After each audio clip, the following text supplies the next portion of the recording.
Hello Virgo, ito na yung May forecast reading mo. Check natin yung energies, ano yung mga mensahe, mga paparating. Pero kahit lumipas yung date na nilagay ko dyan, Virgo, lahat ng mga readings ko nga pala dito timeless. Mga interesado sa private reading guys, tignan nyo na lang yung mga nakasulat sa description.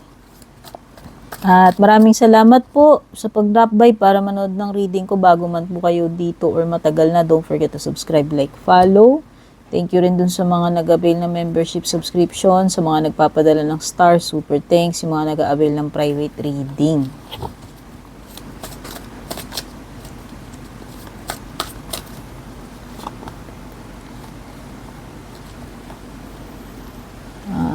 Childhood, number 6, ano to?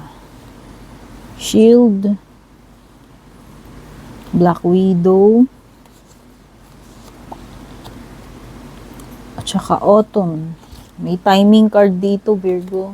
Lumitaw.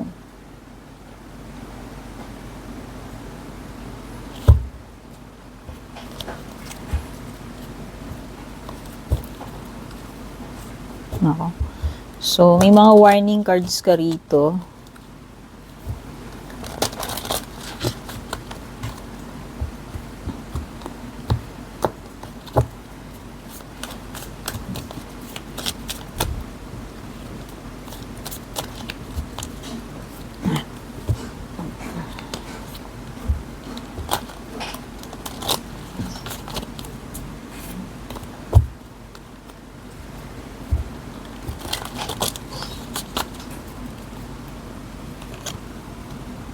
Meron kang Hermit, King Coins, Emperor, 7 Coins reversed, at saka 8 Swords. Mga signs na meron dito, pwedeng may Pisces, merong Aries, Aquarius, pwedeng may Libra, Scorpio, Sagittarius, Virgo, Aries. Yun yung mga na-pick up nating signs. Siyempre, ugot din tayo ng cards para sa iyong love reading. Love life, kung meron man. Or kung may paparating man na love life sa iyo.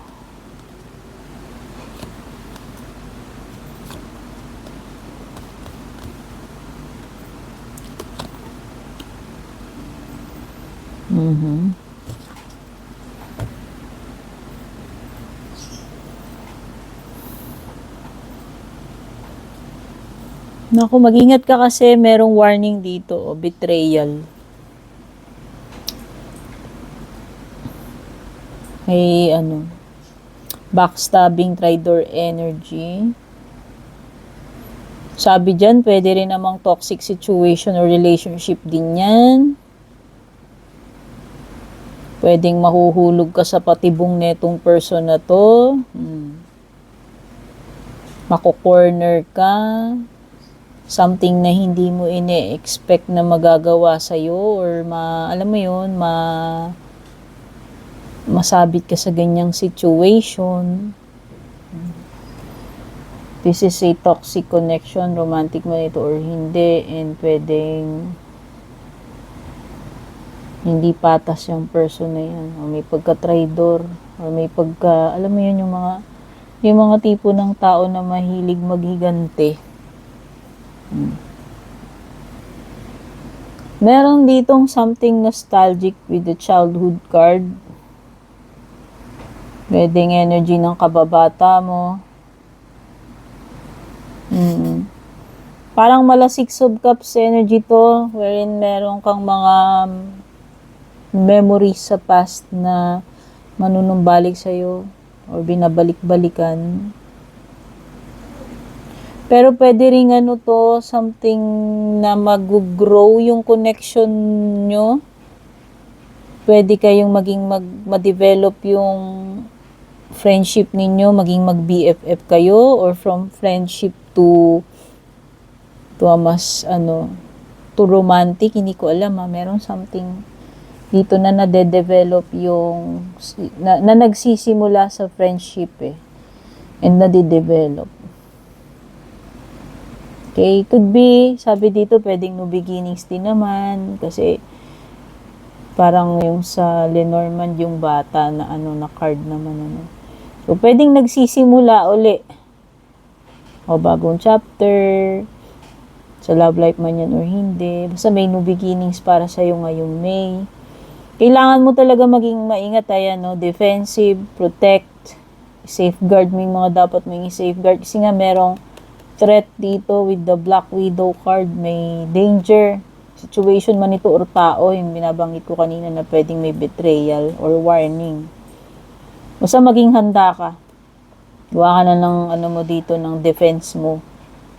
Secure mo na yung mga dapat mo i-secure. Kasi whether sitwasyon to nakakaharapin mo or tao, at least handa ka, di ba? Importante na yung laging handa. Pwede ka nang mag-set ng mo dyan, ng mga limitasyon, boundaries, or mga backup plan mo. Basta i-secure mo yung dapat mo i-secure. Maganda ka kahit wala pang dumarating. Meron ditong something na magaganap in 6 to 9 months o mga ganito pa katagal bago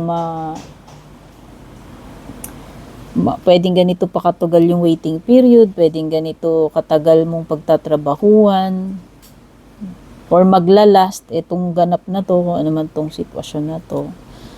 Okay. Pwedeng may involved na Libra, Scorpio, or Sagittarius dyan. O, yung iba mag-hermit mode kayo ngayong May.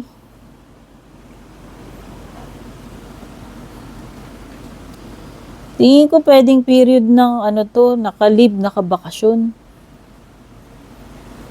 Oo, basta maglalaan kayo ng oras para sa sarili ninyo ngayong May. Ano man yung mga pinaplano ninyong gawin, o pwede rin namang wala, talagang total relaxation lang. Iba sa inyo, may mga realizations kayo, magkakaroon kayo ng time na mag-isip, kapag isip ng malalim, mabuti, this May. At nakikita ko, you have King of Coins, which is card ng stability. Ang ganda, no? So, pagdating sa career, wala akong nakikita problema, or sa financial, nakikita ko mukhang stable naman. Mukhang sapat naman ang budget. Actually, yung iba nga dito, pwedeng marami kayong kukubrahin na yung overtime, or maraming sales. Emperor is about, meron ditong bagong projects or possible na opportunity para umangat ka dyan sa yung position mo sa trabaho. O i-grab mo yung opportunity na yan. Or pwedeng talagang i-offer sa'yo, pwede rin naman. Wow, so nakikita ko dito is a successful na project, kung ano man yung project na yan,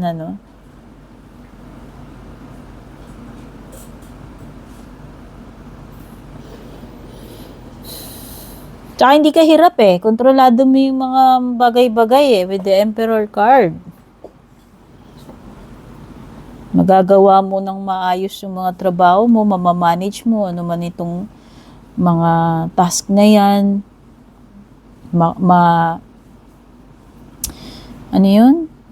Matatapos mo siya on time. Ibig sabihin, mamimit mo yung mga deadlines. Yan nakikita ko dito. You are in control ngayong May. No?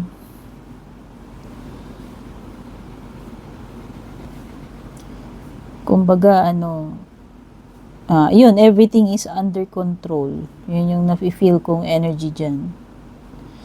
Tapos, with the 7 of coins, okay. Iba sa inyo dito, baka naiinip na kayo. Ano ba itong hinihintay ninyo? Kasi nga, sabi nga dito sa autumn card mo, mga 6 to 9 months pa, gugugulin dyan, Virgo. So, hindi mo talaga pwedeng ipilit. Okay?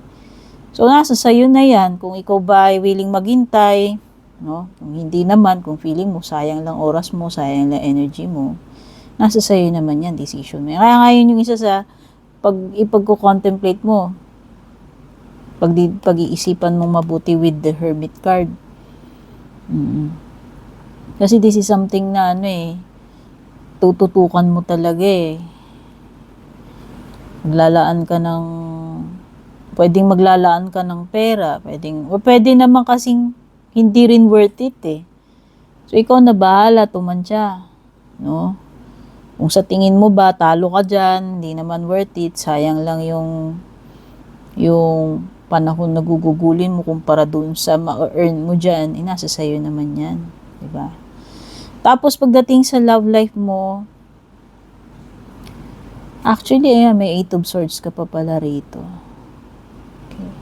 Maraming ibang ways, Virgo, na pwede kang i-explore. Huwag mong i-limit yung potential mo just because ito lang yung nakikita mo. Siguro, may mga ibang paraan na pwede kang gawin. Kung ayaw mo rin na ma-stuck ka or kung gusto mo magkaroon ng growth, yun lang siguro yung nakikita ko. Kung baga maging optimistic ka, open-minded, no? Sa mga makabagong ideas. Kumbaga, wag sarado yung isip mo na inisip mo ito lang lagi yung magwo-work, no? Explore mo rin yung ibang pamamaraan or perspective. Sa love life mo, meron ditong may offer sa'yo, gustong makipag-ayos, makipagbalikan. Pwedeng iba ngayon, wala kayong karelasyon, single kayo, enjoy nyo naman. Pwedeng past person or ex mo. Magsusorry. Babalik. Gusto mabuo kayo uli. Pwedeng susuyuin ka, alokin ka na naman ng commitment. Kasi meron ditong rebuilding eh. Pero, sabi nga dito, you are detached. Not in a relationship. Pero, ayan na nga, mukhang merong gustong umiksena uli, babalik. Gusto uli ng commitment with you. So, nasa sa'yo na lang kung itong tao na to ba ay tatanggapin mo yung kanyang apology. Okay, so ito yung mga na-pick up kong energies dito sa iyong May 2025 forecast reading. Sana nagustuhan mo. Don't forget to leave a comment, a reaction below. Pa-share na rin tong reading. Take care, babush. And kung balak nyo pong mag-book or mag-inquire ng personal